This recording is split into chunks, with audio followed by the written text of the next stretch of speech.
今集帶大家嚟到維港灣睇一個裝修單位整全屋鋁窗維修同防漏工程喎。咦，哈 Sir 呢？今個禮拜我要喺上海開會，暫時拍唔到嘢住。唔緊要，下集佢就會返嚟㗎啦。今集等我陽光仔聲音導航啦。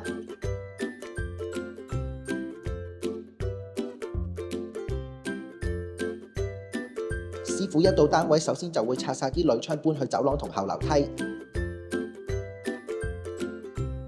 然後其中一位師傅就喺後樓梯更換配件，而另一邊嘅師傅就開始更換緊膠邊、手掣，同做緊防漏工程啦。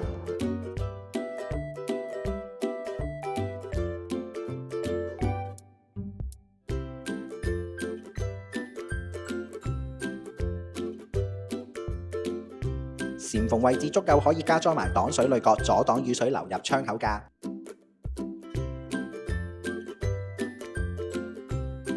今次業主特別要求加裝防風扣同可分離式限位撐，兩個係有啲唔同㗎。一個要用專用嘅鎖匙先可以打得開，